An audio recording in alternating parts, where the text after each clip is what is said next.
ابراہیم علیہ السلام نے اللہ کے 2 گھر بنائے، ایک نہیں 2، یا ایک گھر بنایا نسبت 2 جگہ رکھ دی۔ ربنا وابعث فیہم رسولا منہم یتلو علیہم آیاتک ویعلمہم الکتاب والحکمت ویزکیہم۔ بیت اللہ جب تعمیر ہوا، پتھروں کا بھی انتخاب، مستری مزدور کا بھی انتخاب، روٹی پکانے والی کا بھی انتخاب، مٹی کا بھی انتخاب، جگہ کا بھی انتخاب۔ یہ جگہ کون سی ہے؟ بواد غیر ذی زرع۔ ابراہیم علیہ السلام مائی ہاجرہ بیٹے کو چھوڑ کے آئے، چپ، واپس آ رہے ہیں، بی بی پیچھے پیچھے، بچہ گود میں۔ کہاں جا رہے ہو؟ ٹپ ٹپ آنسو۔ 2 میل کدئی تک چل کے آئی، دامن پکڑا۔ گل کیوں نہیں سنتا؟ سنو تو صحیح۔ اللہ امرنی، اس کے حکم سے واپس مڑی، وہاں نہیں بیٹھی جہاں دامن چھوڑا، وہاں جا کے بیٹھی جہاں سے چلی تھی۔ باپ ہے، شوہر ہے، جھاڑیوں کے سوراخ میں سے دیکھا، پتہ ہے دانا کوئی نہیں، پانی کوئی نہیں، روشنی کوئی نہیں۔ 66 سال تک سجدے میں جسے رو رو کے مانگا۔ جبل ہندی، جبل ابو قیس، صفا مروہ کے ہو دامن میں چھوڑ کے آ گیا۔ وہ 2 میل دور، یہ 2 میل دور، وہ عقیدہ ہاجرہ والا۔ ابراہیم واپس پلٹنے کی کوشش نہ کرنا، جس کے حکم پر چھوڑ کے جا رہا ہے وہ اپنی بندی کو ضائع نہیں کرے گا۔ پہاڑوں کے دامن سے آواز آئی، ہاجرہ تو نے توحید کا پھلیرا اتنا بلند کر دیا، ابراہیم نے تیری گود میں بیٹا دیا، میں تاج نبوت پہنا کے واپس نہ کروں تو مجھے خدا نہ کہنا۔ شام ہو گئی، ابراہیم چل دیے۔ اللہ میرا ایک ہی ہے، سنبھالنا۔ ابراہیم بے فکر ہو کے چلا جا۔ چاروں پہاڑوں کے دامن سے خوخار بھیڑیوں کی آواز آئی، عورت ذات تھی، دل دھڑکنے لگا۔ بچے کو دوپٹے کی بکل میں لیا، عورت ہی تو تھی، اندھیرا، کالے پہاڑ۔ جب سوراخوں میں سے، درختوں کی، پہاڑوں کی اوٹ میں سے بھیڑیوں کو نکلتے دیکھا، آئے ہائے، مائی ہاجرہ نے ابراہیم علیہ السلام کو وہاں لٹایا جہاں آج بیت اللہ ہے، اور جلدی سے ایک جھاڑیوں میں سے ایک لکڑی توڑی، وہاں آ کے کھڑی ہو گئی جہاں آج بیت اللہ ہے۔ یہ لکڑی اوپر کر کے یوں کر کے چاروں پہاڑوں پہ گھمائی، کہنے لگی، ہو جنگل کے درندوں، تمہیں حیا کیوں نہیں آتا؟ کس پہ بھونک رہے ہو؟ میں خود نبی کی بیوی، میری گود میں نبی کا بیٹا۔ جب اماں ہاجرہ نے کہا، خبردار قریب نہ آنا، لاٹھی سے بدلہ لوں گی۔ اللہ اکبر۔ روایات میں لکھا ہے جنگل کے درندوں نے بولنا شروع کر دیا، اور اماں بتلا گئی، جو ماؤں کو بھونکے گا اسے زبان سے سمجھانا نہیں، لاٹھی سے سمجھانا پڑے گا۔ حکومت والو ہمیں کیوں کوستے ہو؟ فوج والو ہمیں کیوں کوستے ہو؟ اللہ اکبر۔ جو ماں کی فرما برداری نہیں کرتا اسے نافرمان کہتے ہیں۔ ماں کو بھونکنے والوں کے منہ پر لاٹھیاں مارنی پڑے گی۔ اگر ماں کی فرما برداری نہیں کریں گے ہمیں کون ماں کا فرما بردار کہے گا؟ ہاجرہ بھی ہماری ماں، خدیجہ بھی ہماری ماں، آسیہ بھی ہماری ماں، سارہ بھی ہماری ماں، عائشہ بھی ہماری ماں، ام حبیبہ بھی ہماری ماں، حفصہ بھی ہماری ماں، جو نکاح کے بول پڑھ کر دولہل بن کے حضور کی بستر پر آ گئی، وہ قیامت تک مومنوں کی اللہ نے ماں بنا دیا۔ نعرہ تکبیر، عظمت محمد مصطفیٰ، عظمت صحابہ، عظمت اہل بیت، عزت انبیاء شاہ صدیقہ۔ جو ماں پہ بھونکا کرتا ہے اسے بیٹا نہیں کہا کرتے، اسے کتا کہتے ہیں۔ کون ہوتا ہے ماں پہ بھونکنے والا؟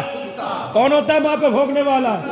بے شک وہ 4000 سال پہلے بھونکے کتا، بے شک میرے عزیزو 2020 میں بھونک کے امریکہ بھاگ گیا تو کتا۔ نہ وہ علوی ہو سکتا ہے، نہ ترمذی ہو سکتا ہے، نہ سید ہو سکتا ہے، وہ حسینی بھی نہیں ہو سکتا۔ جس نے ماں اور ماں کے باپ پر زبان کھولی، خدا کی قسم پرلے درجے کا کتا ہوتا ہے، کتا بھی مسجد کے دروازے پہ کھڑا ہو گیا، کہنے لگا مولوی صاحب نہ پاک ضرور نہ، لیکن ماما تے میں نہیں بھوگدا۔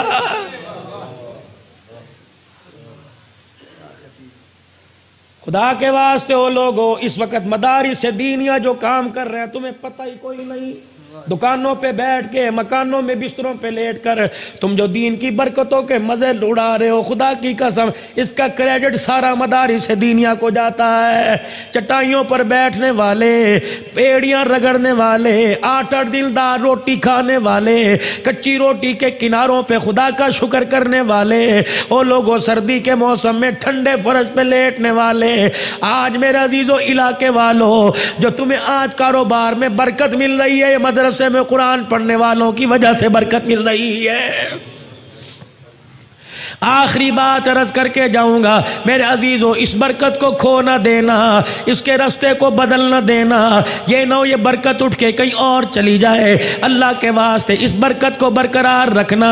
ایک روٹی کے پیسے دینے سے، 500 روپیہ دینے سے، 1000 روپیہ دینے سے تمہارے گھر میں سولر سسٹم موجود ہے، تمہارے گھر میں UPS موجود ہے، تمہارے گھر کے اندر جنریٹر موجود ہے، تو تینوں ہی بجلی کے جانے کا سدباب ہے۔ بجلی چلی گئی، جنریٹر چلا لیا، گیس چلی گئی میرے عزیزوں، اللہ اکبر، لیمپ چلا لیا، تیل ختم ہو گیا، سولر سسٹم، دھوپ سے چلنے والے آلات جلا لیے، اللہ اکبر۔ جیسا تم سکون چاہتے ہو ویسا قرآن والوں کو بھی سکون پہنچاؤ، اللہ اکبر۔ یہ قرآن والے کون ہیں؟ یہ نبی کے مہمان ہیں۔ ربنا وابعث فیہم رسولا منہم یتلو علیہم آیاتک ویعلمہم الکتاب والحکمہ۔ ابراہیم علیہ السلام نے 2 باغ بنائے، ایک جنتی باغ بنایا، ایک محمدی باغ بنایا۔ جنتی باغ میں نماز پڑھنے آئے، والراکعین والرکع السجود، سجدہ کرنے والے، رکوع کرنے والے آئے، اور محمدی باغ میں دار ارقم میں قرآن پڑھنے آئے، بیت اللہ کے سین میں قرآن پڑھ کے مار کھانے والے آئے۔ فرمایا ابراہیم علیہ السلام نے 2 باغ بنائے، ایک جنتی باغ بنایا، جنتی باغ کا نام مسجد رکھ دیا، محمدی باغ کا نام مدرسہ رکھ دیا۔ جنتی باغ میں آنے والے اللہ کے مہمان، محمدی باغ میں آنے والے کملی والے کے مہمان۔ ایک اللہ والے کو خواب میں حضور کی زیارت ہوئی صلی اللہ علیہ وآلہ وسلم۔ اللہ والے سے حضور نے مسکرا کے فرمایا، اللہ کے بندے جب بھی تو دعوت کرتا ہے تو خدا کی دعوت کرتا ہے، کبھی میری بھی دعوت کر دیا کر۔ کملی والے آپ کی دعوت کیسے کروں اور خدا کی دعوت کیسے کرتا ہوں؟ کہ تیرے دروازے پہ کوئی آیا، اس نے آ کے کہا کر بلا ہو بلا، تیرے دروازے پر آیا اور کہنے لگا سگی تیرا دیوارہ قائم رہے، تیرا ڈیرا تیرا ویڑا قائم رہے، دیا تو تو نے 10 روپیہ، تیرا ویڑا قائم ہو گیا، تیرا دیوارہ قائم ہو گیا، 54 58 5 روپے کا سکہ دے دیا، تو نے کپڑا جتا دیا، اللہ کی دعوت کر دی۔ کملی والے یہ سمجھ میں تو آ گیا، آپ کی دعوت کیسے کرو؟ فرمایا جب میری دعوت کرنے کو دل کرے، فرمایا تیرے گھر میں آلو مٹر پکے ہوں، تیرے گھر میں ساگ پکا ہو، خطابت میں رس کر رہا ہو، اللہ اکبر، خطیب اپنا ضرب بیان کر رہا ہے، تیرے گھر میں سبزی ترکاری پکے، تیرے گھر میں چاول پکے، ایک چاولوں کی پلیٹ، ایک سالن کی پلیٹ، 2 روٹیاں اٹھا کر ایسے مدرسے میں چلا جا جا قرآن پڑھنے والا بیٹھا ہے، اپنے گھر کا کھانا قرآن پڑھنے والے کو کھلا دے، تجھے محمد عربی کی دعوت کرنے کا ثواب مل جائے گا۔ تیرا مہمان تیرے گھر میں آیا، کہنے لگا کھڑکی کھول تو گرمی لگتی ہے، کہتا کھڑکی بند کر ابھی ایسی چلاتا ہوں۔ یہ تیرے نبی کا مہمان گرمی سردی میں اسے بھی گرمی سردی لگتی ہے، بول نہیں سکتا، ڈنڈے کا ڈر ہے، بھاگ نہیں سکتا، ماں باپ کا ڈر ہے۔ یہ نبی کے مدرسے کے، نبی کے جنتی باغ کے چھوٹے چھوٹے پھول ہیں جن کی کونپلیں باہر آ رہی ہیں، جن کی پرتیاں بھی بکھرنا سیکھ رہی ہیں، کھلنا سیکھ رہی ہیں۔ او لوگو ایک ایک پھول لے کے اپنے گھر کے گملے میں لگوا لو، اپنے گھر کی کیاری میں لگوا لو، ایک ایک پھول خرید لو۔ خدا پاک کی قسم یہ پھول کی خوشبو تمہیں جہنم کی طرف سے نہیں جنت کے دروازے سے آئے گی، یہ پھول کی خوشبو تمہیں جنت کے دروازے پہ لے کے جائے گی۔ سب سے پہلے تو سارا مجمع اپنے بچوں کو قرآن پاک پڑھانے کا عزم کرے، بیٹا ہو یا بیٹی، گھر کا ایک فرد نہیں تو سارے ضرور قرآن کے حافظ بناؤں گا انشاءاللہ۔ اور خود بھی جتنا ہو سکا تھوڑا بہت قرآن پاک ضرور پڑھوں گا. 10 صورتیں تو پکی تلفظ کے ساتھ یاد کروں گا جو نماز کے پڑھنے میں آسانی ہو جائے. کرو گے انشاءاللہ؟ اگر مستقیم صاحب، کیا نام ہے آپ کا؟ قاری مستقیم صاحب سے کو ہم نے عشاء کے نماز کے بعد پڑھنا ہے، خدا کی قسم اگر نہ پڑھائے تو ہمیں بتلانا، یہ تو بیٹھے اس لیے ہیں. تم رات کو آ جاؤ میرے عزیزو، 10 15 20 نمازی قرآن کھول کے بیٹھ جاؤ اور یوں بھی آ کے انگلی پھیر کے کہہ دو گے اللہ پڑھنا کی کوشش کی آتا نہیں، لیکن فرمایا تو نے سارا سچ ہے. اللہ فرمائیں گے اس انگلی کو لاؤ، فرشتے اس انگلی کو لو، فرشتے بوسہ دیتے رہو، کیونکہ یہ انگلی میرے احکامات کے اوپر قرآن میں پھیرا کرتا تھا. او لوگو، جزدان بن جائے، جزدان آلہ ہو جاتا ہے، سینے کے اندر قرآن آ جائے، سینہ کیسے گھٹیا ہو سکتا ہے؟ نیت کرو انشاءاللہ قرآن حافظ نہیں بنے تو ناظرہ ضرور پڑھے گے انشاءاللہ. پڑھو گے انشاءاللہ؟ اور میرے عزیزو یہ تو کل پرسوں کریں گے. آج دیکھو یہ داڑھی، اس کی وجہ سے میں مولوی صاحب بنا، خطیب صاحب بنا، قاری صاحب بنا. بے شک میرے عزیزو میں جیسی مرضی تقریر کرتا تو مجھے مولوی نہ کہتے، اور آ کے مجھے علی بے نہ آتا، سکوٹر والے کو، گاڑی والے کو، کنڈکٹر کو سارے مولوی صاحب مولوی صاحب مولوی صاحب. او لوگو، جب دنیا دار داڑھی رکھے وہ مولوی صاحب بن جاتا ہے، جب دین دار داڑھی رکھے گا خدا کی قسم خدا مصطفیٰ کا دوست بن جائے گا.